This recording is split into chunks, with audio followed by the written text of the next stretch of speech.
Praise the Lord. Praise the Lord. அன்பு நிறைந்த இறைவனின் பிள்ளைகளே, இந்த அருமையான புதிய நாளுக்காக நம்மள படைச்ச இறைவனுக்கு நன்றி சொல்லுவோம். எல்லாம் வல்ல தந்தையே இறைவா, இந்த அழகான பொழுதிற்காக உமக்கு நன்றி. நீர் எங்களுக்கு கொடுத்த இந்த உயிர், உடல் நலம், உம்முடைய வார்த்தையை தியானிக்க நீர் எங்களுக்கு தந்த இந்த நல்ல வாய்ப்புக்காக உமக்கு நன்றி செலுத்துகிறோம். இந்த நாள்ல நாங்க செய்யற ஒவ்வொரு செயலையும் உம்முடைய கரங்கள்ல ஒப்படைக்கிறோம். எங்களை ஆசீர்வதியும், எங்கள் தேவைகளை சந்தியும், எங்களை உம்முடைய வழியில என்றும் வழி நடத்தும். நாங்கள் சுவாசிக்கும் இந்த காற்று, காணும் ஒளி, கேட்கும் ஒலி, இப்படி எல்லாவற்றிற்காகவும் உமக்கு நன்றி. எங்கள் வாழ்வில் நீர் காட்டி வரும் இரக்கத்திற்காகவும், எங்கள் போராட்டங்களில் நீர் தரும் அந்த பலத்திற்காகவும் உம்மை போற்றுகிறோம். இந்த நாளில் நாங்கள் சந்திக்கும் ஒவ்வொரு நபரிலும் உமது பிரசன்னத்தை காணவும், எங்கள் வார்த்தைகளாலும் செயல்களாலும் உமது அன்பை பறைசாற்றவும் எங்களுக்கு அருள் தாரும். எங்கள் தேவைகளை நீர் அறிந்திருக்கிறீர். எங்கள் பலவீனங்களை மன்னியும். உமது பாதையில் எங்களை வழிநடத்தியருளும். இந்த ஆழமான பார்வை நிகழ்விற்காக ஒன்று கூடியிருக்கும் ஒவ்வொரு உள்ளத்திற்காகவும் உம்மை போற்றுகிறோம். உம்முடைய வார்த்தையை நாங்கள் சிந்திக்க இருக்கும் இந்த வேளையில் உம்முடைய தூய ஆவியானவர் எங்களை வழிநடத்த வேண்டும் என்று மன்றாடுகிறோம். ஆமாம் ஆண்டவரே. இங்கு பகிரப்படும் ஒவ்வொரு சிந்தனையும் கேட்போரின் வாழ்வில் நம்பிக்கையையும் விசுவாசத்தையும் ஆழப்படுத்தட்டும். உலகெங்கும் உள்ள சவால்களால் சோர்ந்து போயிருக்கும் உள்ளங்களுக்கு இந்த வார்த்தைகள் ஆறுதலாகவும் வழிகாட்டியாகவும் இருக்கட்டும். இங்க எண்ணங்கள், இங்க வார்த்தைகள், எங்கள் செயல்கள், இது எல்லாமே உமக்கு புகழ் சேர்க்கட்டும். இந்த மன்றாட்டை எங்கள் சகோதரராகிய இயேசுவின் பெயரில் உம்முன் வைக்கிறோம் அப்பா. ஆமென். இன்றைய வாசகங்கள் பாத்தீங்கன்னா ரொம்பவே சக்தி வாய்ந்தவை. மனுஷனோட பலம் பெருசா இல்ல கடவுள் மேல வைக்கிற நம்பிக்கை பெருசா? அப்புறம் வரட்டுத்தனமான சட்டங்கள் முக்கியமா இல்ல அன்பு காட்டுறது முக்கியமா? இந்த கேள்விகளை தான் நம்ம இன்னைக்கு கொஞ்சம் ஆழமா பார்க்க போறோம். இதுக்குள்ள போறதுக்கு முன்னாடி நான் ஒரு சின்ன ஸ்டோரி சொல்றேன். இது ஒரு பெரிய மருத்துவமனையில நடந்ததா சொல்வாங்க. சரி. ஒரு சின்ன பொண்ணு, அவளுக்கு ரொம்ப அவசரமா ரத்தம் தேவைப்பட்டுச்சு. அவளோட ரத்த வகை ரொம்பவும் அரிதானது. நல்ல வேளையா அதே மருத்துவமனையில துப்புரவு பணி செய்யற ஒரு எளிய மனிதருக்கு அதே ரத்த வகை இருந்துச்சு. ஆனா இதுல ஒரு சிக்கல் இருந்திருக்குமே. ஆமா, ஒரு சிக்கல். அன்னைக்கு அவர் நோன்புல இருந்தார். அப்போ மருத்துவமனை விதிகள் படி நோன்பு இருக்கிறவங்க கிட்ட இருந்து ரத்தம் எடுக்க கூடாதே. கரெக்ட். நேரம் போயிட்டே இருந்துச்சு. குழந்தையோட நிலைமையும் மோசமாயிட்டே இருந்துச்சு. அப்போ அந்த டாக்டர் ஒரு துணிச்சலான முடிவை எடுத்தார். அந்த துப்புரவு பணியாளர்கிட்ட போய் நிலைமைய விளக்கி, ஐயா, நீங்க நோன்பு இருக்கிறது கடவுளுக்காக தான். ஆனா இப்போ ஒரு உயிரை காப்பாத்துறதை விட பெரிய நோன்பு எதுவும் இருக்க முடியாது.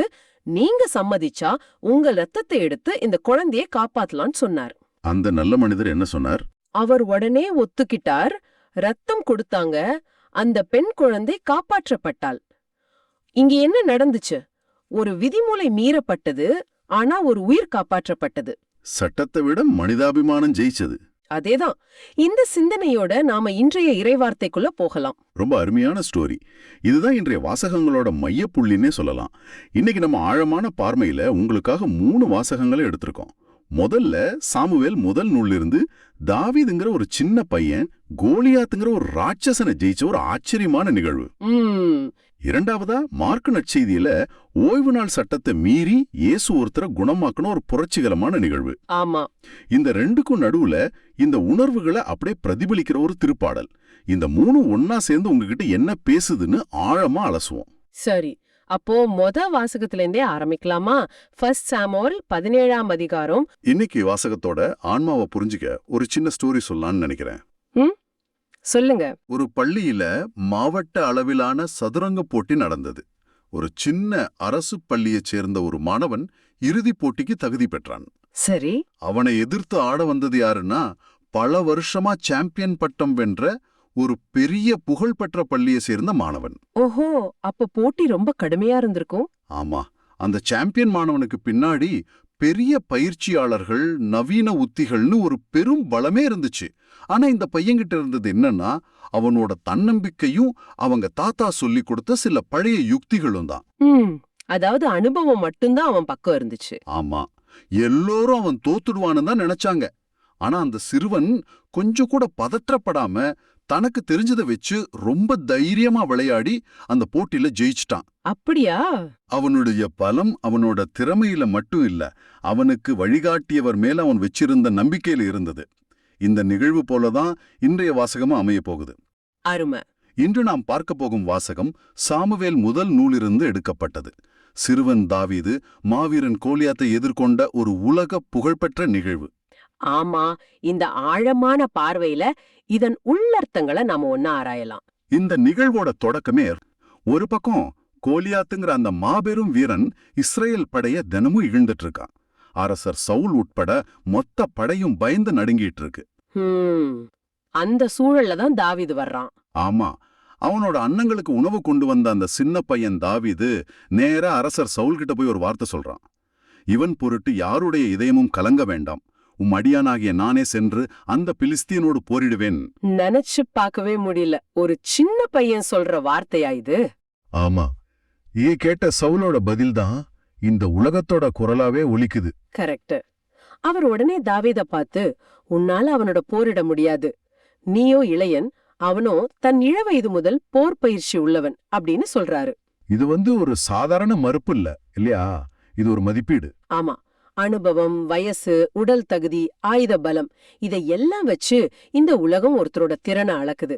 சவுலோட பார்வையில தாவீது தகுதியே இல்லாதவன். அந்த வார்த்தைகள் நம்ம பலருக்கும் ரொம்ப பரிச்சயமானவை இல்லையா?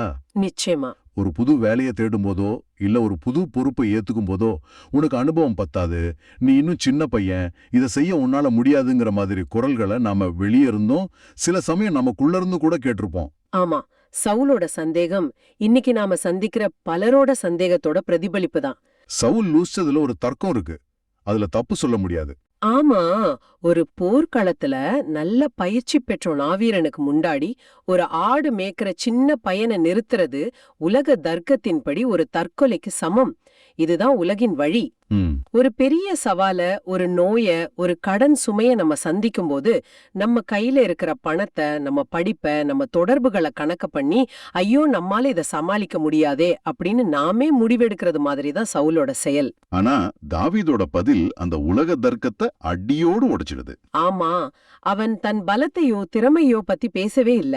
மாறா அவன் அவனோட கடந்த காலத்தை பாக்குறான். சவுல் கிட்ட சொல்றான், அடியான் என் தந்தையின் ஆடுகளை மேய்க்கும் போது சிங்கமோ தரடியோ மந்தையில் இருந்து ஒரு ஆட்டுக்குட்டியை தூக்கிட்டு போனா நான் அதை துரத்திச் சென்று அடித்து அதன் வாயிலிருந்து விடுவிப்பேன் அப்படின்னு சொல்லிட்டு அந்த முக்கியமான வாக்கியத்தை சொல்றான். என்னை சிங்கத்தின் கைக்கும் கரடியின் கைக்கும் தப்புவித்த ஆண்டவர் இந்த பெலிஸ்தியனின் கைக்கும் தப்புவிப்பார். ஆஹா, இங்கதான் விசுவாசத்தோட தர்க்கம் வெளிப்படுது. தாவீதோட நம்பிக்கை அவனோட எதிர்கால கற்பனையிலிருந்து வரல, அது அவனோட கடந்த கால அனுபவத்திலிருந்து வருது. அதாவது அந்த சிங்கமும் கரடியும் வெறும் ஆபத்துகள் இல்ல, அவை ஆண்டவருடைய வல்லமைய அவன் அனுபவபூர்வமா உணர்ந்து கொண்ட வகுப்பறைகள். அந்த போராட்டங்கள் தான் கோலியாத்துங்கிற பெரிய பரீட்சையை எழுத தேவையான விசுவாச பயிற்சி அவனுக்கு கொடுத்துச்சு. அப்படியானா நம்ம கடந்த காலங்கள நாம பாக்குற விதத்தையே அது மாத்துது இல்லையா? நிச்சயமா மாத்துது. நாம சந்திச்ச கஷ்டங்கள், நாம கடந்து வந்த சோதனைகள், இதெல்லாம் வெறும் சோகமான நினைவுகள் இல்லவே இல்ல. ஒவ்வொரு முறையும் ஆண்டவர் நம்மை கைவிடாம தூக்கிவிட்ட தருணங்கள். ஆமா, அந்த நினைவுகள் தான் எதிர்காலத்துல நம்ம சந்திக்க போற கோலியாத்துகளுக்கு எதிரா நம்ம பயன்படுத்தக்கூடிய விசுவாசத்தோட கூழாங்கற்கள். அருமையான சிந்தனை. தாவீது தன் கடந்த காலத்தை ஒரு சாட்சியா, ஒரு ஆதாரமா சவுல் முன்னாடி வைக்கிறான். அந்த இடத்துல உலகின் தர்க்கம் தோத்துடுது. ஆமா, விசுவாசத்தோட தர்க்கம் ஜெயிக்குது. இத கேட்ட அரசன் சவுலோட மனசே மாறுது பாருங்க. முன்னாடி உன்னால முடியாதுன்னு சொன்ன அதே சவுலு இப்போ சென்று வா, ஆண்டவர் உன்னோட இருப்பாராகன்னு சொல்லி வழி அனுப்புறார். ஒரு உண்மையான விசுவாச அறிக்கை சந்தேகத்தோட கோட்டையே தகர்க்கும் வல்லமை கொண்டதுங்கிறது இதுல இருந்து தெரியுதே. சரி, இப்ப போருக்கான தயாரிப்பு. இங்க தாவீதோட செயல்பாடு இன்னும் ஆச்சரியமா இருக்கு. ஆமா, சவுல் ஒரு அரசனாக தன்னோட மிகச்சிறந்த கவசங்களையும் வெண்கல தலைச்சீராவையும் வாளையும் தாவீதுக்கு கொடுக்கிறார். ஆனா தாவீதோ அதையெல்லாம் போட்டு பார்த்துட்டு சில அடி நடந்து பார்த்துட்டு இவற்றில் எனக்கு பழக்கம் இல்லைன்னு சொல்லி எல்லாத்தையும் கழட்டி வச்சிடுறான். இந்த ஒரு செயல் ரொம்ப ஆழமான ஒரு செய்தியை கொண்டிருக்கு. என்ன அது? சாலோட கவசம்ங்கிறது உலகின் பாதுகாப்பு முறை. அது ரொம்ப கனமானது, அடுத்தவங்களோடது, பழக்கம் இல்லாதது. வாழ்க்கையில நாம சந்திக்கிற சவால்களுக்கு உலகம் பல தீர்வுகளை நமக்கு தரும்.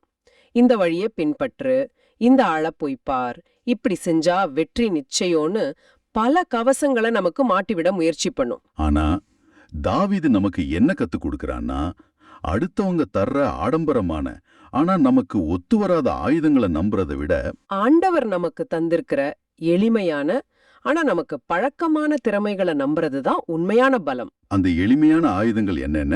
அவன் தன் கோலை எடுத்துக்கிறான். ம் அப்புறம் அப்புறம் நீரோடைக்கு போய் வழுவழுப்பான 5 கூழாங்கற்களை பொறுக்கி தான் இடையாம் பையில போட்டுக்கிட்டு கையில கவனுடன் புறப்படுறான். ஒரு மாபெரும் வீரனை எதிர்கொள்ள இவ்வளவுதான தயாரிப்புன்னு தோணுது இல்லையா? அந்த 5 கற்களை பத்தி ஒரு கேள்வி வருது. அவனுக்கு தேவைப்பட்டது ஒரே ஒரு கல்லு தான். அப்புறம் ஏன் 5 கல் எடுத்தான்? இது அவனோட விசுவாசத்துல இருந்த ஒரு சின்ன குறைபாட்டை காட்டுதா? ஒருவேளை முதல் கல்லு குறி தவறினா என்ன செய்யறதுன்னு ஒரு சின்ன பயமா? இது ஒரு சுவாரஸ்யமான கேள்வி. ஆமா, இதுக்கு பல விளக்கங்கள் சொல்லப்படுது. ஒன்னு, அவன் ஒரு இடையனா ஒரு வீரனா எப்பவும் தயாரா இருந்தானுங்கறத காட்டுது. சரி. நாம விசுவாசத்தோட இருந்தாலும் நம்மால முடிஞ்ச தயாரிப்புகளை செய்யணுங்கிறதுக்கான அடையாளம். ஆனா இன்னும் ஆழமான ஒரு விளக்கம் இருக்கு. அதென்ன? திருவிவிலியத்துல பிற்பாடு 2 சாமுவேல் நூல்ல கோலியாத்துக்கு இன்னும் 4 சகோதரர்கள் இருந்ததா குறிப்பிடப்பட்டிருக்கு. அப்படியா? ஆமா, ஒருவேளை தாவீது கோலியாத்தை வீழ்த்தினதுக்கு அப்புறம் அவனோட சகோதரர்கள் வந்தா அவங்களே சந்திக்க தயாரா இருந்தான் அப்படின்னு சில இறையலாளர்கள் கருதுறாங்க. எது எப்படியோ அவன் தயாரா இருந்தான். ஆனா அவனோட வெற்றி அந்த தயாரிப்புல இல்ல, ஆண்டவருடைய செயல்ல இருந்ததுங்கிறத அவன் தெளிவா அறிஞ்சிருந்தான். இப்ப போர்க்களம். அந்த பெரிய வீரன் கோலியாத் தன் கேடயம் தாங்குபவர் முன்னே வர்ற தாவீதை நோக்கி வர்றான். அவன் தாவீத பார்த்ததும் அவன் சிவந்த மேனியும் அழகிய தோற்றமும் உடைய இளைஞனா இருந்ததால் அவனை ஏளனம் செய்தான் அப்படின்னு வாசகம் சொல்லுது. நீ கோலோட என்னிடம் வர, நான் என்ன நாயா அப்படின்னு கேக்குறான். தன் தெய்வங்களோட பேர்ல தாவீத சபிக்கிறான். வானத்து பறவைகளுக்கும் காட்டு விலங்குகளுக்கும் அவனை இரையாக்குவேன்னு மிரட்டுறான். அந்த வார்த்தை போர்ல கோலியாத் தன் பலத்தையும் தெய்வங்களையும் நம்பி பேசுறான். ஆனா தாவீதோட பதில், அதுதான் இந்த முழு நிகழ்வோட இறையியல் மையம். அது வெறும் பதில் இல்ல. இல்லவே இல்ல. அது ஒரு போர் பிரகடனம், ஒரு விசுவாச அறிக்கை. அவன் 3 முக்கியமான உண்மைகளை அங்க நிலைநாட்டுறான். முதல்ல போரோட ஆயுதங்களை ஒப்பிடுறான். ஆமா, நீ வாளோடும் ஈட்டியோடும் எரிவேலோடும் என்னிடம் வருகிறாய். நானோ நீ இகழ்ந்த இஸ்ரேலின் படைத்திரளின் கடவுளாகிய படைகளின் ஆண்டவரது பேரால் வருகிறேன். இது வெறும் ஆயுதங்களோட மோதல் இல்ல. இது ஒரு பக்கம் உலகின் பலத்துக்கும் மறுபக்கம் இறைவனோட பெயருக்கும் நடக்கிற மோது. ரெண்டாவதா இந்த போரோட நோக்கத்தை தெளிவுபடுத்துறான். இன்று ஆண்டவர் உன்னை என் கையில் ஒப்புவிப்பார். இஸ்ரேலரிடையே கடவுள் இருக்கிறார் என்பதை உலகினுள்ள எல்லாரும் அறிந்து கொள்வார். அதாவது இந்த வெற்றி தாவீதோட புகழுக்காக இல்ல, அவனோட பெயரை நிலைநாட்டவும் இல்ல, மாறாக ஆண்டவருடைய மகிமைக்காக. கரெக்ட். உலகின் கண்கள் இஸ்ரேலின் கடவுள் மேல திரும்பணும், அதுதான் அவனோட நோக்கம். இறுதியா அந்த மிக முக்கியமான ஆணித்தரமான உண்மையா அறிவிக்கிறான். ஆண்டவர் வாழினாலும் ஈட்டினாலும் மீட்கிறவர் அல்ல. இப்போர் ஆண்டவரின் போர், அவரே உங்களை எங்கள் கையில் ஒப்புவிப்பார். போரோட உரிமையாளர் யாருங்கிறத அங்க தெளிவா அறிவிக்கிறான். இது ஏன் போர் இல்ல, இது ஆண்டவரோட போர். நான் அவருடைய கருவி மட்டுமே. அந்த மனநிலை ஒருத்தருக்கு வந்துட்டா அவருக்கு முன்னாடி நிக்கிற கோலியாத்தோட உயரம் அவரை அச்சுறுத்தாது. ஏன்னா போரிட போறத அவர் இல்ல, அவருக்காக ஆண்டவர். இந்த வார்த்தைகளை கேட்டதும் கோலியாத் தாவீத நோக்கி வரான். ஆனா தாவீதோட செயல் நம்மளை இன்னும் ஆச்சரியப்படுத்துது. அவன் பயந்து பின்வாங்கல. இல்ல, மாறாக பெலிஸ்தியனை எதிர்கொள்ள படையணியை நோக்கி விரைந்து ஓடினான் அப்படின்னு வாசகம் சொல்லுது. சவாலை கண்டு நம்ம பதுங்க கூடாது. ஆமா, விசுவாசத்தோட அதை நோக்கி ஓடணுங்கிறதுக்கு இது ஒரு மிகச்சிறந்த எடுத்துக்காட்டு. அவன் ஓடும்போதே தம் பையிலிருந்து ஒரு கல்லை எடுக்கிறான், கவன்ல வச்சு சுழத்துறான். கோலியாத்தோட நெத்திய குறிப்பாத்து எறிகிறான். அந்த ஒற்றை கல் அந்த மாபெரும் வீரனோட நெத்தில பதிஞ்சு அவன் தரையில முகங்குப்புற விழுகிறான். அந்த வீழ்ச்சி ஆணவத்தோட வீழ்ச்சி, உலகின் பலத்தோட வீழ்ச்சி. வாசகத்தோட இறுதி வரி நம்மள ரொம்ப ஆழமா சிந்திக்க வைக்குது. இவ்வாறு தாவீது கையில் வாழை இன்றி கவனும் கல்லும் கொண்டு பிலிஸ்தியன் மேல் வெற்றி கொண்டு அவனை வீழ்த்தி கொன்றான். வாளே இல்லாம. ஆமா, வாழை இல்லாம ஒரு மாபெரும் வீரனை வீழ்த்துறான். இது ஆண்டவர் வாழினாலும் ஈட்டினாலும் மீட்கிறவர் அல்லன்னு தாவீது சொன்ன வார்த்தை இங்க செயல்ல நிரூபிக்கப்படுறத காட்டுது. அந்த வெற்றி தாவீதோட குறி தவறாத திறமையால மட்டும் கிடைச்சதில்ல. இல்ல, அது ஆண்டவருடைய கரத்தால வழி நடத்தப்பட்ட ஒரு கல். மிகச் சாதாரணமா நீரோடையில கிடந்த ஒரு கல் ஆண்டவர் மேலே வச்ச விசுவாசத்தோடு இணைஞ்சப்போ அது ஒரு தேசத்தோட தலைவிதியே மாற்ற வல்லமை உள்ள ஆயுதமா மாறிடுச்சு. இதை கேட்கும்போது எனக்கும் இதை கேட்டுக்கிட்டு இருக்கிற உங்களுக்கும் ஒரு கேள்வி வருது. நம்ம வாழ்க்கையில ஆண்டவர் பயன்படுத்தக்கூடிய அந்த கவன் மற்றும் கல் எது? ம் மற்றவங்களால சாதாரணமா கருதப்படுற ஆனா ஆண்டவரோட கரத்துல மாபெரும் காரியங்களை செய்யவல்ல நம்மளோட தனிப்பட்ட திறமை அல்லது வளம் எது? அது ஒருவேளை நம்மளோட ஜெபமா இருக்கலாம். ம், நம்ம அன்பான வார்த்தைகளா இருக்கலாம், இல்ல நம்ம பிறருக்கு செய்யற ஒரு சின்ன உதவியா கூட இருக்கலாம். அருமையான கேள்வி. அத நாம ஒவ்வொருவரும் சிந்திச்சு பார்க்கணும். சரி, இந்த ஆழமான பார்வையிலிருந்து நாம் கற்றுக்கொண்ட பாடங்களை ஒரு முறை தொகுத்து பார்க்கலாம். முதலாவதா, நம்ம கடந்த காலங்களை ஒருபோதும் மறக்க கூடாது. ஆமா, ஆண்டவர் நம்மள வழிநடத்தின தருணங்களை நினைவு கூர்வது எதிர்கால சவால்களை எதிர்கொள்ள தேவையான விசுவாசத்தை தரும். தாவீது சிங்கத்தையும் கரடியையும் நினைவு கூர்ந்தது போல. இரண்டாவதா, உலகின் வழிமுறைகளையும் உலகின் ஆயுதங்களையும் கண்மூடித்தனமா நம்பக்கூடாது. சவுலோட கவசத்தை விட தாவீதோட கவன் சக்தி வாய்ந்ததா இருந்துச்சு. ஆண்டவர் நமக்கு தந்திருக்கிற தனித்துவமான எளிமையான திறமைகளை நாம் அடையாளம் கண்டு அவற்றை பயன்படுத்தணும். மூன்றாவதா, மிக முக்கியமா, நாம சந்திக்கிற போராட்டங்கள் நம்மளோடது இல்ல, அவை ஆண்டவருடையவை. எது? இறுதியா ஒரு சிந்தனை. சொல்லுங்க. இந்த நிகழ்வு உங்களுக்கும் எனக்கும் என்ன சொல்லுது? பலவீனமானவங்களை கொண்டு பலமானவங்களை வெட்கப்படுத்துறது ஆண்டவரோட வழி. ஆமா, நம்ம வாழ்க்கையில நாம சந்திக்கிற மிகப்பெரிய கோலியாத்துகள், அது ஒரு தீராத நோயா இருக்கலாம், ஒரு பெரிய கடன் பிரச்சனையா இருக்கலாம், உறவுகள்ல ஏற்படுற சிக்கல்களா இருக்கலாம். அது எதுவா வேணாலும் இருக்கலாம். ஆமா, அவை நம்மள அழிக்கிறதுக்காக அனுப்பப்பட்டது இல்ல. மாறாக நம்ம மூலமா ஆண்டவரோட மகிமை இந்த உலகிற்கு வெளிப்படுறதுக்காக ஆண்டவர் அனுமதிக்கிற வாய்ப்புகளே. தாவீது 5 கூழாங்கற்கள் எடுத்தார், ஆனா ஒன்னே ஒன்னதான் பயன்படுத்தினார். உங்க வாழ்க்கையில நீங்க இப்ப சந்திச்சுக்கிட்டு இருக்கிற அந்த ஒரு பெரிய சவாலை சந்திக்க ஆண்டவர் உங்களுக்கு கொடுத்திருக்கிற அந்த ஒரு கல் எது? அதை நீங்க அடையாளம் கண்டு ஆண்டவர் மேல நம்பிக்கை வச்சு பயன்படுத்த தயாரா இருக்கீங்களா? அந்த போர்க்களத்துல நடந்த அந்த உணர்ச்சிகரமான தருணத்தை ஒரு பாட்டா மாத்துனா எப்படி இருக்கும்? அதுதான் பதிலுரை பாடலான திருப்பாடல்கள் நூல் 144 சில இறை வார்த்தைகளை தியானிக்கலாமாங்க. இதோட ஆழமான அர்த்தத்தை பார்ப்போம். இன்றைய பதிலுரை பாடலோட பல்லவி, என் பாறையாகிய ஆண்டவர் போற்றி போற்றி அப்படின்னு சொல்லுது. ஆண்டவரை ஏன் ஒரு பாறைன்னு சொல்றோம்? இதுல என்ன ஒரு ஆழமான அர்த்தம் இருக்கு? திருவிவிலியம் முழுக்கவே இந்த மாதிரி உருவகங்கள் நிறைய இருக்கும். ஏன்னா கடவுளோட தன்மைகளை நம்ம அறிவுக்கு எட்டின விஷயங்களை வச்சுதான் விளக்க முடியும். அதுல இந்த பாறைங்கிறது ரொம்ப வலிமையான ஒரு உருவகம். முதல் அர்த்தம் பாதுகாப்பு, ஆனா அதை விட ஆழமான அர்த்தம் நிலைத்தன்மை. நிலைத்தன்மை. ஆமா, நம்ம வாழ்க்கையில எல்லாமே மாறிட்டு இருக்கு இல்லையா? நம்ம உறவுகள், வேலை, ஏன் நம்ம மனசு கூட ஒரு நிலையா இருக்கிறது இல்ல. இப்படி எல்லாம் மாறிட்டு இருக்கிற உலகத்துல மாறாத ஒன்ன பிடிச்சுக்கணும் நம்ம இதையும் ஏங்கும்.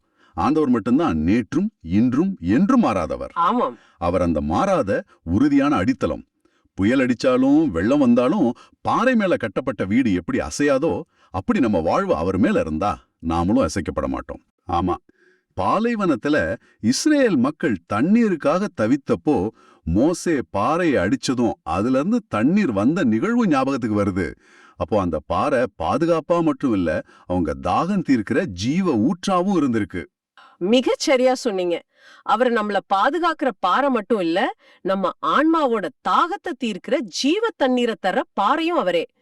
அதனால இந்த ஒரே ஒரு சொல் பாறை, அதுக்குள்ள பாதுகாப்பு, நிலைத்தன்மை, வாழ்வாதாரன்னு பல அர்த்தங்கள் அடங்கியிருக்கு.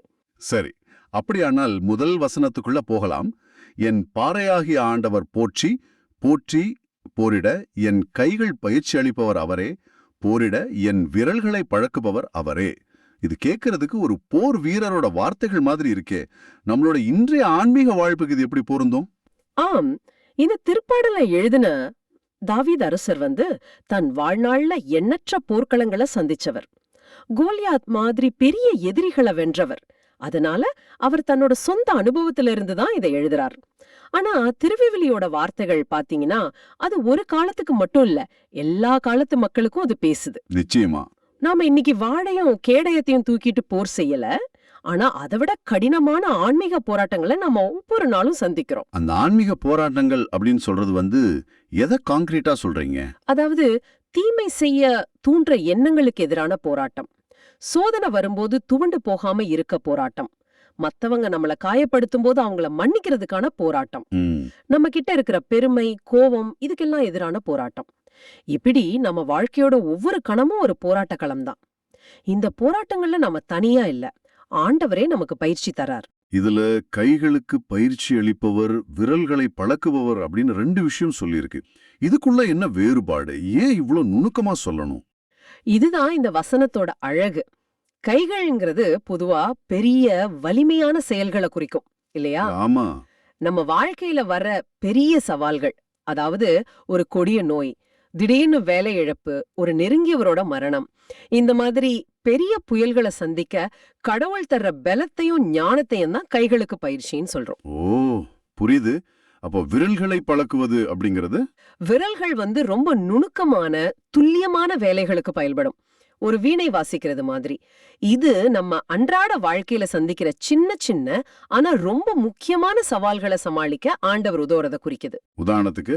யாரிட எப்படி பேசணும், தேவையில்லாத வாக்குவாதத்தை எப்படி தவிர்க்கிறது, சின்ன சோதனைகள் வரும்போது பொறுமையா இருக்கிறது, இந்த மாதிரி நுணுக்கமான விஷயங்கள்ல கடவுளோட வழிநடத்துதல்.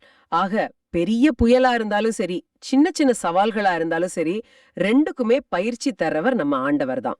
ரொம்ப ஆழமான விளக்கம். இப்ப 2வது வசனத்தை பார்ப்போம். ஆண்டவரை இன்னும் பல பேர்கள் இந்த வசனம் போற்றுது. என் கற்பாரை, கோட்டை அவரை, எனக்கு பாதுகாப்பாளர், மீட்பர் அவரே, என் கேடயம், புகலிடம் அவரே, மக்களினத்தாரை எனக்கு கீழ்ப்படுத்துபவர் அவரே. ஒரே வசனத்துல இத்தனை உருவகங்கள். ஆமா, ஏன்னா கடவுளோட பாதுகாப்பு ஒரே மாதிரி இல்ல. அது பல பரிமாணங்களை கொண்டது. தாவீது அரசர் கடவுளோட பலவிதமான பாதுகாப்பை நேரடியா அனுபவிச்சவர். சவுல் மன்னன் கிட்ட இருந்து தப்பிச்சு ஓடும் போதும் போர்க்களங்கள்லயும் கடவுள் எப்படியெல்லாம் தன்னை காத்தார் அன்ன அனுபவத்தோட வெளிப்பாடுதான் இந்த வார்த்தைகள். ஒவ்வொன்னா பாப்போம். கோட்டை, கோட்டைனா என்ன? எதிரிகளால எளிதா தாக்க முடியாத ஒரு வலிமையான இடம். சரி. அது போல பாவமும் சாத்தானோட சோதனைகளும் நம்மள தாக்காம ஆண்டவர் நமக்கு ஒரு பாதுகாப்பான கோட்டையா இருக்கார். நாம அவர்கிட்ட தஞ்சம் புகுந்தா போதும், எதிரி நம்மள நெருங்க முடியாது. அடுத்து கேடயம். கோட்டைக்கும் கேடயத்துக்கும் என்ன வித்தியாசம்? நல்ல கேள்வி. கோட்டை ஒரு இடத்துல நிலையா இருக்கும், நாம அதுக்குள்ள போகணும். ஆனா கேடயம் அப்படி இல்ல, அது நம்ம கூடவே வரும். ஓ, வீரன் எங்க போனாலும் கேடயம் அவன் கூடவே போய் அம்புகள் கிட்ட இருந்தும் வாழ்வெட்டுகள் கிட்ட இருந்தும் அவனை காக்கும். அதுபோல நம்மள நோக்கி வர்ற தீய எண்ணங்கள், பழிச்சொற்கள் மாதிரி புலப்படாத அம்புகள் நம்ம இதயத்தை தாக்காம அவர் நமக்கு கேடயமா இருக்கார். அருமை. புகலிடம் அப்படிங்கிற சொல்லும் வருது. ஆமா, புகலிடம், அதாவது ரெஃப்யூஜ், அது கொஞ்சம் வித்தியாசமானது. அது ஒரு போர் சூழலை விட நாம களைச்சு போன ஒரு நிலையத்தான் குறிக்குது. நாம சோர்ந்து போகும்போது, இந்த உலகத்தோட பாரங்களை சுமக்க முடியாம விழும்போது ஓடி ஒளியக்கூடிய ஒரு ஆறுதலான இடம். அன்னை மரியா மடியில ஒரு குழந்தை தலை சாய்க்கிற மாதிரி அங்கே நமக்கு ஆறுதலும் புதிய பலனும் கிடைக்கும். இந்த வசனத்தோட கடைசி வரி, மக்களினத்தாரை எனக்கு கீழ்ப்படுத்துபவர் அவரே. இத நம்ம இன்றைய வாழ்க்கையில எப்படி புரிஞ்சுக்கிறது? இது மத்தவங்களை அடக்கி ஆள்றத குறிக்குதா? நிச்சயமா இல்ல. கிறிஸ்தவ பார்வை ஒருபோதும் அடக்குமுறையா ஆதரிக்காது. இங்கே மக்கள் இனத்தார் அப்படின்றதோட நேரடி பொருள்ல மட்டும் பார்க்க கூடாது. தாவீதோட காலத்துல அது எதிரி நாடுகளை குறித்திருக்கலாம். ஆனா நமக்கான ஆன்மீக பொருள் ரொம்ப ஆழமானது. அது என்ன? சொல்லப்போனா நமக்கு எதிரா செயல்படுற தீய சக்திகள், உலகத்தோட தவறான போக்கு, மிக முக்கியமா நமக்குள்ளே இருக்கிற கட்டுக்கடங்காத குணங்கள். ஓ, நமக்குள்ள இருக்கிற எதிரிகளா? ஆமா, நம்ம கோவம், பேராசை, பெருமை, சோம்பல், இதெல்லாம் தான் நமக்கு உண்மையான எதிரிகள். இத நம்மளால மட்டுமே ஜெயிக்க முடியாது. கடவுள் தான் இதை அடக்கி நாம வெற்றி கொள்ள உதவுறாரு. இது உள் எதிரிகளை வெல்வத பத்தி தான் அதிகமா பேசுது. இந்த போராட்டங்கள் பாதுகாப்பு வெற்றி அப்படின்னு பேசிட்டு 9, 10 வசனங்கள் திடீர்ல இசை பாடல் அப்படின்னு பேசுது. இறைவா, நான் உமக்கு புதியதோர் பாடல் பாடுவேன், 10 யாழினால் உமக்கு புகழ் பாடுவேன். இந்த மாற்றம் எதை காட்டுது? இது ஒரு திடீர் மாற்றம் இல்ல. இதுதான் இந்த திருப்பாடலோட உச்சக்கட்டம்னே சொல்லலாம். இது ஒரு தர்க்க ரீதியான வளர்ச்சி. ஆண்டவரோட பாதுகாப்பையும் அவர் தர வெற்றியையும் வெறும் அறிவா மட்டும் இல்லாம அனுபவமா உணர்ந்த ஒரு ஆன்மாவோட இயல்பான வெளிப்பாடுதான் நன்றி. ஆமா, அந்த நன்றி வெறுமனே நன்றிங்கிற ஒரு வார்த்தையில முடியாம ஒரு புதிய பாடலா பீறிட்டு வருது. ஏன் அத புதிய பாடல் அப்படின்னு குறிப்பா சொல்லணும்? ஏன்னா கடவுளோட இரக்கமோ அவர் நம்ம வாழ்க்கையில செய்யற அற்புதங்களும் ஒவ்வொரு நாளும் புதியவை. நேற்று அவர் செஞ்ச உதவிக்காக பாடின அதே பாடலை இன்னைக்கு பாட முடியாது. சரி. இன்னைக்கு அவர் நமக்கு கொடுத்திருக்கிற புதிய கிருபைக்காக, புதிய பாதுகாப்புக்காக நம்ம இதயத்திலிருந்து ஒரு புதிய நன்றி பாடல் பிறக்கணும். 10 யாழுங்கிறது அந்த காலத்துல இருந்த ஒரு முழுமையான இசைக்கருவி. அது நம்ம முழுமையான இதயபூர்வமான நன்றியை குறிக்குது. கடைசியா உம் ஊழியன் தாவீதை கொடிய வாழ் நின்று தப்புவித்தவர் நீரே. இந்த வரி இன்னைக்கு நமக்கு எப்படி பொருந்தும்? நமக்கு எதிரா வாழ்களையே. உடல் அளவுல வாள்கள் இல்லதான். தாவீது அரசர் சவுல் மன்னனோட வாள்ல இருந்தும் எதிரிகளோட வாள்ல இருந்தும் காப்பாற்றப்பட்டார். ஆனா இன்னைக்கும் நம்மள அச்சுறுத்துற கொடிய வாள்கள் நம்மள சுத்தி இருக்கு. அது என்னென்ன? விரப்திங்கிற வாள், நோய்ங்கிற வாள், தனிமைங்கிற வாள், வறுமைங்கிற வாள், உறவுகள்ல ஏற்படுற விரிசல்ங்கிற வாள், இப்படி பலவிதமான வாள்கள் நம்ம நம்பிக்கையை சிதைக்க பாக்குது. தாவீத காப்பாத்தின அதே இறைவன் இன்னைக்கு நம்மள இந்த கொடிய வாள்கள் கிட்ட இருந்து காப்பாத்த வல்லவர். அத நாம உணரும்போது நமக்குள் துதிப்பாடல் தானா பிறக்கும். போராட்டம் கடவுளின் பாதுகாப்பு, அதனால வர்ற வெற்றி, அந்த வெற்றிக்கான நன்றி பாடல். இதுதான் ஒரு விசுவாசியோட ஆன்மீக பயணத்தோட அழகான சுழற்சி. இந்த திருப்பாடல் உங்களுக்கு ஒரு நம்பிக்கை கீதமா அமையணும். ஆண்டவர் தான் உங்க பாறை, உங்க கோட்டை, உங்க கேடயம்னு நீங்க நம்பும்போது அந்த பிரச்சனையை எதிர்கொள்ற தைரியம் உங்களுக்கு கிடைக்கும். சரி, முதல் வாசகம் ஆண்டவர் மேல வைக்கிற நம்பிக்கையோட பலத்தை காட்டுதுன்னா, நற்செய்தி வாசகம் அந்த நம்பிக்கையோட வெளிப்பாடான அன்பின் செயலை பத்தி பேசுது. ஆமா, இப்போ மார்க் நற்செய்தியிலிருந்து ஒரு நிகழ்வுக்கு போலாம். அதிகாரம் 3, இறை வார்த்தைகள் 1 முதல் 6 வரை. இந்த வாசகத்துக்கு ஒரு முன்னோட்டமா மத்தேயு 4:23 வர்ற அல்லேலூயா வார்த்தைகள் சொல்லுது. இயேசு விண்ணரசு பற்றிய நற்செய்தியை பறைசாற்றினார், மக்களிடையே இருந்த நோய் நொடிகள் அனைத்தையும் குணமாக்கினார் அப்படின்னு. ஆமா, இயேசுவோட பணி 2 தான்: குணம் அளிக்கிறது, நற்செய்தியை அறிவிக்கிறது. கரெக்ட். இந்த பின்னணியில இன்னைக்கு நாம சட்டத்துக்கும் மனிதநேயத்துக்கும் நடுவுல இருக்கிற போராட்டத்தையும் அதுல இயேசுவோட நிலைப்பாடு என்னங்கிறதும் கொஞ்சம் ஆழமா பார்க்கலாம். சரி, வாசகத்துக்குள்ள போகலாம். அது தொடங்குது. இயேசு தொழுகை கூடம் ஒண்ணுக்குள்ள போறாரு. அது ஒரு ஓய்வு நாள். அங்க கை சூம்பியவர் ஒருத்தர் இருக்காரு. அதாவது அவரோட ஒரு கை செயலிழந்து போயிருக்கு, பலம் இல்லாம ஒரு நிரந்தரமான குறைபாடா இருக்கு. ஆனா அங்க கூடியிருந்தவங்களோட கவனம் அந்த நோயாளி மேல இல்ல, அது முழுக்க முழுக்க இயேசு மேல இருக்கு. அவங்க அவரை சும்மா பார்க்கல. வாசகம் சொல்லுது, அவரை குற்றம் சுமத்தும் நோக்குடன் உற்று கவனித்துக் கொண்டிருந்தார்கள் அப்படின்னு. எதுக்காக? அவர் குணப்படுத்துவாரான ஒரு நல்ல எண்ணத்துல? இல்லவே இல்ல. அவர் ஓய்வு நாள் சட்டத்தை மீறுவாரா? அப்படி மீறனா அவர் எப்படி வசமா மாட்டி விடலான்னு ஒரு வலவிரிச்சு காத்துக்கிட்டு இருக்காங்க. ஒரு புனிதமான இடத்துல, ஆண்டவருக்கான ஒரு புனிதமான நாள்ல அவங்களோட எண்ணம் எவ்வளவு வஞ்சகமா இருக்கு பாருங்க. ஒரு மனுஷன் உதவி கேட்டு நிக்கிறான், ஆனா இவங்களோ சட்டத்தை வச்சு இயேசுவை வீழ்த்த பாக்குறாங்க. இங்க இந்த ஓய்வு நாளோட முக்கியத்துவத்தை நம்ம கொஞ்சம் புரிஞ்சுக்கணும். யூத மக்களுக்கு ஓய்வு நாளுங்கிறது ரொம்ப ரொம்ப முக்கியமான ஒரு விஷயம். ஆனா 10 கட்டளைகள்ல ஒன்னது. கரெக்ட். அன்னிக்கு எந்த வேலையும் செய்யக்கூடாதுங்கிறது ரொம்ப கடுமையான சட்டம். அவங்க பார்வையில நோயை குணப்படுத்துறது கூட ஒரு வகையான வேலை தான். உயிருக்கே ஆபத்துனா மட்டும்தான் அதுல விதிவிலக்கு உண்டு. ஆனா இந்த கைச்சூம்பின மனுஷருக்கு அந்த மாதிரி உயிருக்கு ஆபத்து இல்ல. அது ஒரு நாள்பட்ட குறைபாடு. அதனால பரிசேயர்களோட பார்வையில அடுத்த நாள் வரைக்கும் காத்திருந்து குணப்படுத்தலாம், தப்பே இல்ல. சரியா சொன்னீங்க. அதனாலதான் அவங்க கடவுளோட சட்டத்தையே கடவுளோட மகனாகிய இயேசுவுக்கு எதிரா ஒரு பொறியா பயன்படுத்த பாக்குறாங்க. அந்த மனுஷனோட வலிய விட, வேதனைய விட சட்டத்தோட எழுத்துக்களை இறுக்கமா புடிச்சுக்கிறதுல தான் அவங்க குறியா இருக்காங்க. இதுதான் அந்த சூழலோட பதட்டத்துக்கு காரணம். இயேசுவுக்கு அவங்களோட வஞ்சகமான நோக்கம் புரியுது. அவங்க மனசுல என்ன ஓடுதுன்னு அவருக்கு தெரியும். ஆனா அதை பார்த்து அவர் பயப்படல, கொஞ்சம் கூட பின்வாங்கல. அதுக்கு பதிலா என்ன பண்றாரு? அதுக்கு பதிலா அந்த கை சூம்பியவரை பார்த்து எழுந்து நடுவே நில் அப்படின்னு சொல்றாரு. இது ஒரு முக்கியமான செயல். அவர் நினைச்சிருந்தா அந்த மனுஷரை ஒரு ஓரமா கூட்டிட்டு போய் யாருக்கும் தெரியாம குணப்படுத்திருக்கலாம். ஆனா அவர் அப்படி செய்யல. ஆமா, எல்லார் முன்னாடியும் வெளிப்படையா அந்த பிரச்சனைய மையத்துக்கு கொண்டு வராரு. அந்த மனுஷரை மட்டும் நடுவுல நிறுத்தல, அந்த பிரச்சனையே, அந்த சட்டத்தையே எல்லாரோட பார்வைக்கும் நடுவுல கொண்டு வந்து நிறுத்துறாரு. இது ஒரு நேரடியான சவால். அப்புறம் அந்த வஞ்சக எண்ணம் கொண்டவங்கள பார்த்து ஒரு கேள்வி கேட்கிறாரு. அது ஒரு சாதாரண கேள்வி இல்ல, அவங்களோட மனசாட்சியை உழுக்கிற ஒரு கேள்வி. அவங்க சட்ட அறிவை சோதிக்கிற கேள்வி இல்ல, அவங்க இதயத்தை சோதிக்கிற கேள்வி. என்ன கேள்வின்னு சொல்லுங்க. ஓய்வு நாளில் நன்மை செய்வதா தீமை செய்வதா, உயிரை காப்பதா அழிப்பதா, எது முறை அப்படின்னு கேட்கிறாரு. இந்த கேள்வி எனக்கு பல்வேக் ரொம்ப ஒரு ஆழமான கேள்வி. சொல்ல போனா ரொம்ப தந்திரமான கேள்வியும் கூட. கவனிச்சிங்கன்னா அவரு ஓய்வு நாள்ல குணப்படுத்தலாமா கூடாதா அப்படின்னு கேட்கல. ஆமா. ஏன்னா அதுக்கு அவங்க கிட்ட சட்டப்படி ஒரு பதில் இருக்கு. ஆனா இயேசு அந்த விவாதத்தையே வேற ஒரு தளத்துக்கு, ஒரு தார்மீக தளத்துக்கு எடுத்துட்டு போறாரு. நன்மை செய்யறது, உயிரை காப்பாத்துறது, இதை எந்த சட்டம் தப்புன்னு சொல்ல முடியும்? உண்மைதான். அவங்களால இந்த கேள்விக்கு பதில் சொல்லவே முடியாது. ஒரு இக்கட்டான நிலைமை. ஆமா.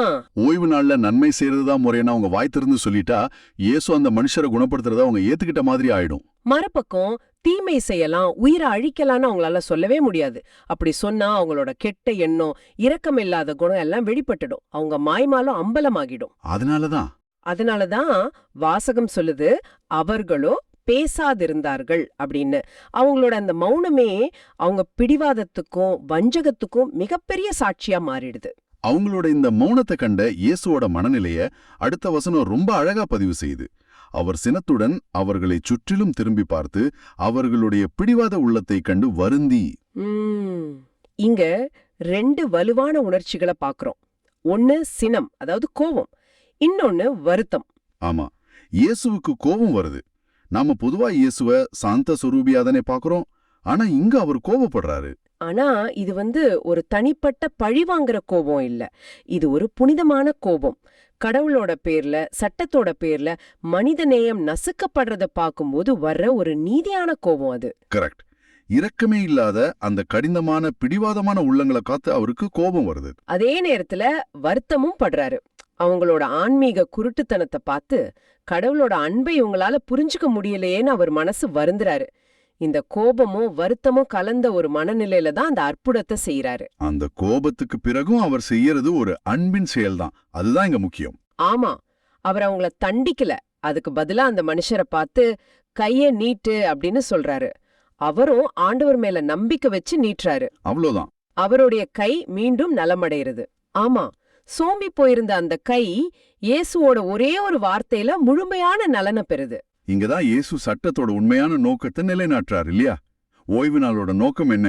வேலைகள்ல இருந்து ஓய்வெடுத்து புத்துணர்ச்சி அடைஞ்சு ஆண்டவரோட இருக்கிற உறவை புதுப்பிக்கிறது தானே? மிகச்சரியா சொன்னீங்க. ஒரு செயலிழந்த கைக்கு மறுபடியும் உயிர் கொடுக்கறத விட, ஒரு மனுஷனுக்கு புத்துணர்ச்சி கொடுக்கறத விட, ஒருத்தரோட வாழ்க்கையில இழந்ததை மீட்டு கொடுக்கறத விட பெரிய மேலான செயல் ஓய்வுனால வேற என்ன இருக்க முடியும்? உண்மைதான். இயேசு அந்த மனுஷனோட கையை மட்டும் குணப்படுத்தல, ஓய்வு நாள் சட்டத்தோட உண்மையான அர்த்தத்தையும் அங்க குணப்படுத்துறாரு. சட்டங்கிறது மனிதநேயத்தை நசுக்கவோ கட்டுப்படுத்தவோ இல்ல, அதை வாழ்விக்கிறதுக்கு வளர்க்கறதுக்கு தான் ஆணித்தரமா நிலைநாட்டுறாரு. அன்புதான் எல்லா சட்டங்களுக்கும் மேலானதுன்னு அவர் செயல்ல காட்டுறாரு. நிச்சயமா. இந்த மாபெரும் அற்புதத்தை பார்த்த பிறகு அந்த பரிசேயர்களோட மனநிலை என்னவா இருந்துச்சுங்கிறதா இந்த நிகழ்வோட உச்சக்கட்ட அதிர்ச்சி. அவங்க மனசு மாறி இருக்கணும், ஆண்டவரை புகழ்ந்திருக்கணும், அந்த மனுஷோட மகிழ்ச்சியில பங்கெடுத்திருக்கணும். ஆனா என்ன நடந்துச்சு? வாசகம் சொல்லுது, உடனே பரிசேயர் வெளியேறி ஏரோதியரோடு சேர்ந்து இயேசுவை எப்படி ஒழிக்கலாம் என அவருக்கு எதிராக சூழ்ச்சி செய்தனர். இது எவ்வளவு பெரிய ஒரு முரண்பாடு! ஆமா, ஒரு உயிர் காக்கிற செயல் ஒரு கொலை திட்டத்துக்கு வழிவகுக்குது. இயேசுவோட நன்மையாலையும் அவரோட தர்க்கரீதியான கேள்வியாலையும் பொது வெளியில தோற்கடிக்கப்பட்டதுனால வன்முறையால சூழ்ச்சியால அவரை அழிக்க திட்டம் போடுறாங்க. இது அவங்க உள்ளத்தோட கடினத்தன்மையா அப்பட்டமா காட்டுது. அற்புதம் கண்ணு முன்னாடி நடந்த பிறகும் அவங்க மனசு மாற தயாரா இல்ல. தங்களோட அதிகாரத்துக்கும் பாரம்பரியத்துக்கும் இயேசு ஒரு சவால்னு உணர்ந்ததும் அவரை ஒழிச்சு கட்ட முடிவு செய்யறாங்க. இதுல நாம கவனிக்க வேண்டிய இன்னொரு ஆச்சரியமான விஷயம், பரிசேயர்கள் ஏரோதியரோட சேர்றது. இது சாதாரணமா நடக்கிற ஒண்ணு இல்லையே. இல்லவே இல்ல. பரிசேயர்கள் யூத மத சட்டங்களை ரொம்ப தீவிரமா கடைபிடிக்கிற மதவாதிகள். ரோமியர்களோட ஆட்சியையும் அவங்களுக்கு ஆதரவா ஆட்சி செஞ்ச ஏரோது அரச குடும்பத்தையும் அவங்க வெறுத்தாங்க. ஏரோதியர்கள் இதுக்கு நேர எதிர். அவங்க ஏரோது அரசரா ஆதரிச்ச அரசியல்வாதிகள். மத விஷயங்கள்ல அவங்களுக்கு பெருசா அக்கறை இல்ல. கொள்கை அளவுல பார்த்தா இவங்க 2 பேரும் மிப்பிரிமிரிய எதிரிகள். ஆனா இயேசுன்னு ஒரு பொது எதிரி வந்ததும் அவங்க தங்களோட எல்லா வேறுபாடுகளையும் கொள்கைகளையும் மறந்துட்டு ஒன்னு சேர்றாங்க. இது எதை காட்டுதுன்னா, இயேசுவோட அன்பு, இரக்கம், அப்புறம் அவரோட வார்த்தைகள்ல இருந்த அதிகாரம் அன்னைக்கு இருந்த மத மற்றும் அரசியல் அதிகார மையங்களை எவ்வளவு தூரம் அச்சுறுத்துச்சுங்கிறதுக்கு இதுவே ஒரு சிறந்த எடுத்துக்காட்டு. நன்மை தீமையோட சக்திகளை ஒன்னு சேர்த்துருச்சு. ஆக இன்னைக்கு நாம தியானிச்ச இந்த வாசகம் உங்களுக்கு என்ன சொல்லுது? இது சும்மா 2000 வருஷத்துக்கு முன்னாடி நடந்த ஒரு நிகழ்வு மட்டும் இல்ல, இன்னைக்கும் நம்ம வாழ்க்கையில இது நேரடியா பேசுது. ஆமா, நம்ம வாழ்க்கையிலயும் பல சட்டங்கள், விதிமுறைகள், பாரம்பரியங்கள், பழக்க வழக்கங்கள் இருக்கலாம். அது நல்ல நோக்கத்துக்காக உருவாக்கப்பட்டிருக்கலாம். ஆனா அது எப்பதாவது ஒருத்தருக்கு உதவி செய்யறது தடுக்குதா, நம்மள இரக்கம் காட்டுறதுக்கு தடையா இருக்கான்னு நாம நம்மையே கேட்டுக்கணும். ஆம், இந்த வாசகம் உங்ககிட்ட ஒரு நேரடியான கேள்வியை கேக்குது. உங்க அன்றாட வாழ்க்கையில ஒரு விதியை இறுக்கமா பின்பற்றதற்கும் தேவைப்படுற ஒரு மனுஷனுக்கு இரக்கம் காட்டுறதுக்கும் நடுவுல ஒரு தேர்வை நீங்க சந்திக்கும் போது இயேசுவோட இந்த போதனை உங்களை எந்த பாதையை தேர்ந்தெடுக்க சொல்லுது? சில நேரங்கள்ல நாம கூட அந்த பரிசேயர்களை போல சட்டத்தோட பேர்ல, இல்ல இதுதான் வழக்கம்ங்கிற பேர்ல மனித நேயத்தை நிராகரிக்கிறோமா, இல்ல மனித நேயத்துக்காக சட்டத்தை அன்புடனும் ஞானத்துடனும் கையாள்றோமா? சிந்திச்சு பாருங்க. திருத்தந்தை பிரான்சிஸ் அவர்கள் சொல்ற ஒரு விஷயம் இங்க ரொம்ப பொருந்தது. அவர் சொல்றார், இயேசுவை பொறுத்தவரை குணமளிப்பது சட்டத்திற்கு முன்பாக வந்தது, ஓய்வு நாள் போன்ற புனிதமான சட்டத்தை விடவும் முதன்மையானது. ஆமா, இயேசுவின் அன்பு சுகம் கொடுப்பதிலும் நன்மை செய்வதிலுமே இருந்தது. இது எப்போதும் முதலிடம் பெறுகிறது. இதுதான் இயேசு கொண்டு வந்த புரட்சி. இன்னைக்கு நாம சிந்திச்ச இந்த வாசகங்கள் நமக்கு 2 தெளிவான செய்திகளை தருது. முதலாவது, தாவீதோட நிகழ்வு நமக்கு சொல்றது, நம்மளோட உண்மையான பலம் நம்ம திறமையிலயோ பணத்திலேயோ பதவியிலேயோ இல்ல. அது எங்க இருக்கு? அது சர்வ வல்லமையுள்ள ஆண்டவர் மேல நாம வைக்கிற அசைக்க முடியாத நம்பிக்கையில தான் இருக்கு. அந்த நம்பிக்கை இருந்தா நமக்கு முன்னாடி இருக்கிற கோலியாத் எவ்வளவு பெருசா இருந்தாலும் சரி, நாம நிச்சயம் ஜெயிப்போம். இரண்டாவது, இயேசுவோட நிகழ்வு நமக்கு கத்துக் கொடுக்கிற பாடம், எல்லா மதச் சட்டங்களையும் சம்பிரதாயங்களையும் விட நம்ம கூட இருக்கிற மனுஷன் மேல அன்பு காட்டுறதும் கஷ்டத்துல இருக்கிறவங்களுக்கு உதவி செய்யறதும் தான் கடவுளுக்கு பிடிச்ச விஷயம். நம்மளோட ஜபங்கள், நோன்புகள், காணிக்கைகள் எல்லாமே இந்த அன்புல வெளிப்படணும். அன்பு இல்லைன்னா மத்த எல்லாமே அர்த்தமில்லாததா போயிடும். ரொம்ப அழகா தொகுத்தீங்க. தாவீது கோலியாத்தோட அகந்தையை எதிர்கொண்டார், இயேசு பரிசேயர்களோட கடினமான உள்ளத்தை எதிர்கொண்டார். இந்த 2 நிகழ்வுகளும் இன்னைக்கு உங்களை பார்த்து ஒரு கேள்வியை கேக்குது. என்ன கேள்வின்னா, உங்க வாழ்க்கையில வர்ற சவால்களை பார்த்து பயந்து ஓடுறீங்களா, இல்ல ஆண்டவர் ஏன் பக்கம் இருக்கிறான்னு தாவீத போல நம்பிக்கையோட அதை எதிர்கொள்றீங்களா? அதே மாதிரி உங்க அன்றாட வாழ்க்கையில நீங்க விதிகளையும் சட்டங்களையும் கண் மூடித்தனமா பின்பற்றுறீங்களா, இல்ல அன்போட குரலுக்கு, உங்க மனசாட்சியோட குரலுக்கு இடம் கொடுக்கறீங்களா? ஒருத்தருக்கு உதவி செய்யணும்னு தோணும் போது ஏதாவது ஒரு விதி தடையா வந்தா நீங்க எதை தேர்ந்தெடுக்கிறீங்க? இத பத்தி நாம நிச்சயமா சிந்திக்கணும். இந்த ஆழமான பார்வை உங்களுக்கு பயனுள்ளதாக இருக்குதுன்னு நினைச்சா மத்தவங்களுக்கு இந்த வீடியோவை ஷேர் பண்ணுங்க. நற்செய்தியின் தூதராக இறையாட்சியை எடுத்துரைங்க. நன்றி. இன்னைக்கு உங்க வாழ்க்கையில நீங்க சந்திக்கிற போராட்டம் எதுவா இருந்தாலும் சரி, ஆண்டவர் உங்கள் பாறையாக, கோட்டையாக, கேடயமாக இருக்கிறார் அன்னது ஒரு போதும் மறக்காதீங்க. அவர்கிட்ட உங்க பாரங்களையும் பயங்களையும் இறக்கி வைங்க. அவர் உங்களுக்கு பயிற்சி தந்து உங்களை பழக்குவித்து வெற்றியை கட்டாயம் தருவார். இந்த நாள் இறைவனின் பாதுகாப்பில் இனிதாக அமைய வாழ்த்துக்கள். இயேசுவுக்கே புகழ். அன்னை மரியே வாழ்க.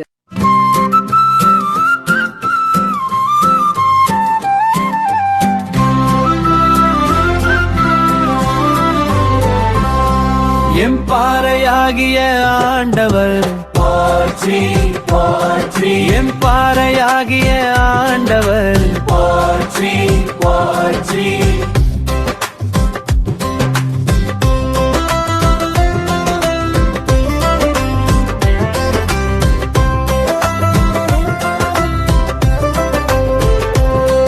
எம்பாறையாகிய ஆண்டவர் போற்றி போற்றி.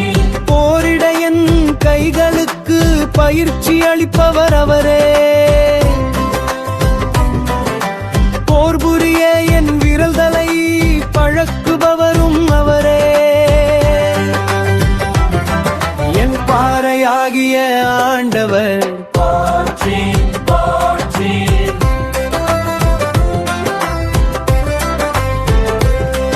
என் கற்பாரையும் கோட்டையும் அவரே, எனக்கு பாதுகாப்பாளரும் மீட்பரும் அவரே. என் கேடயமும் புகலிடமும் அவரே, மக்களினத்தாரை எனக்கு கீழ்ப்படுத்துவர் அவரே. என் பாறையாகிய ஆண்டவர் போற்றி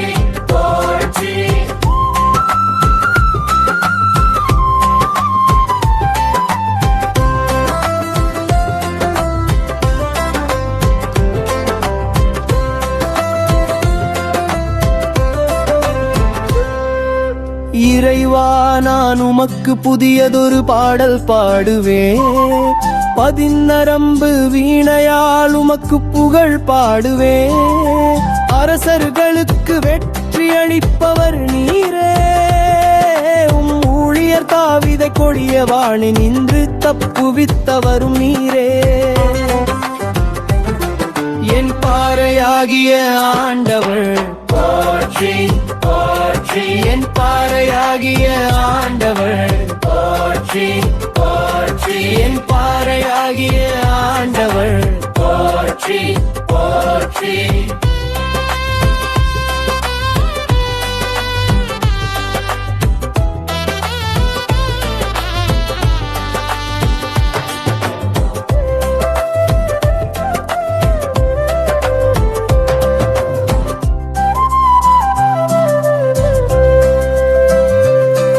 என் பாறையாகிய ஆண்டவர் போற்றி போற்றி, என் பாறையாகிய ஆண்டவர் போற்றி போற்றி.